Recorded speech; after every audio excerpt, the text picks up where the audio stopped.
രാത്രി കിടക്കുമ്പോൾ ഉറക്കം വരാൻ കാത്ത് തിരിഞ്ഞും മറിഞ്ഞും കിടക്കുന്നവരാണോ നിങ്ങൾ?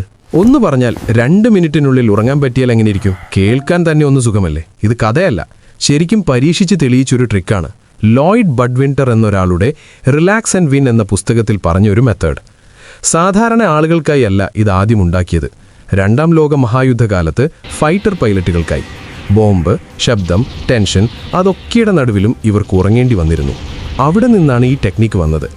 അതിലും ഇൻട്രസ്റ്റിംഗ് എന്താണെന്നറിയാമോ? വെറും 6 ആഴ്ച പരിശീലിച്ചപ്പോൾ 96% പൈലറ്റുകൾക്കും ഇത് വർക്കായി. ഇപ്പോൾ കാര്യത്തിലേക്ക് വരാം. നിങ്ങൾക്കും ഇത് ട്രൈ ചെയ്യാം. ആദ്യമായി ശരീരം റിലാക്സ് ചെയ്യാൻ തുടങ്ങുക. മുഴുവൻ ശരീരവും ഒന്ന് ഓഫ് ചെയ്യുന്നത് പോലെ. നെറ്റിയിൽ നിന്ന് തുടങ്ങൂ. കണ്ണുകളൊന്ന് സോഫ്റ്റാക്കൂ. കവിള്, താടി എല്ലാം ഒന്ന് വിട്ടുകളയൂ. ശ്വാസം സ്ലോ ആയി സ്റ്റഡിയായി എടുക്കൂ.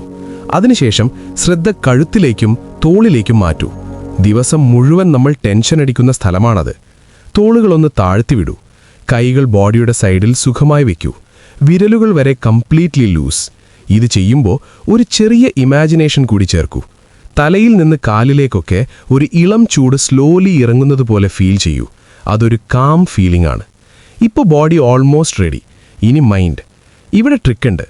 ഇതിലേതെങ്കിലും ഒരു സീൻ ഇമാജിൻ ചെയ്യൂ. നിങ്ങളൊരു ശാന്തമായ തടാകത്തിൽ ചെറിയൊരു ബോട്ടിൽ കിടക്കുന്നു. മുകളിലോട്ട് നോക്കുമ്പോൾ ക്ലിയർ നീല ആകാശം മാത്രം. അല്ലെങ്കിൽ പൂർണ്ണമായ ഇരുട്ടിൽ ഒരു സോഫ്റ്റ് തൊട്ടിലിൽ സുഖമായി കിടക്കുന്നു. എന്തെങ്കിലും സിമ്പിളായൊരു scene. No stress, no noise. പക്ഷേ മൈൻഡ് അലഞ്ഞു പോകും. അത് നോർമലാണ്. അപ്പോൾ ഒരു ചെറിയ ഹാക്ക് ചെയ്യൂ. ചിന്തിക്കരുത്, ചിന്തിക്കരുത്, ചിന്തിക്കരുത് എന്ന് ഏകദേശം 10 സെക്കൻഡ് സ്ലോലി റിപ്പീറ്റ് ചെയ്യൂ. ഇത് മൈൻഡിനെ റീസെറ്റ് ചെയ്യാൻ സഹായിക്കും. ഇതൊരു ദിവസം ചെയ്തു നോക്കിയാൽ മിറക്കിളൊന്നും ഉണ്ടാകില്ല. പക്ഷേ ഡെയിലി പ്രാക്ടീസ്, എസ്പെഷ്യലി 6 ആഴ്ച കൺസിസ്റ്റൻ്റായി ചെയ്താൽ നിങ്ങൾക്കും ഡിഫറൻസ് ഫീൽ ചെയ്യും. സത്യത്തിൽ 2 മിനിറ്റിനുള്ളിൽ ഉറങ്ങാൻ പറ്റിയാൽ ലൈഫ് തന്നെ ലെവലപ്പല്ലേ? ഞാനിതൊന്ന് ട്രൈ ചെയ്യാൻ പോകുന്നു. നിങ്ങൾക്കും ട്രൈ ചെയ്യണോ? ചെയ്താൽ കമൻറ്റിൽ പറയണം. പോകുന്നതിന് മുമ്പ് ഇങ്ങനെ യൂസ്ഫുള്ളായ കാര്യങ്ങൾ ഇഷ്ടമാണെങ്കിൽ സബ്സ്ക്രൈബ് അടിക്കണ്ടേ? ഒരു ക്ലിക്ക് മാത്രം, പക്ഷേ എനിക്ക് വലിയ സപ്പോർട്ടാണ്.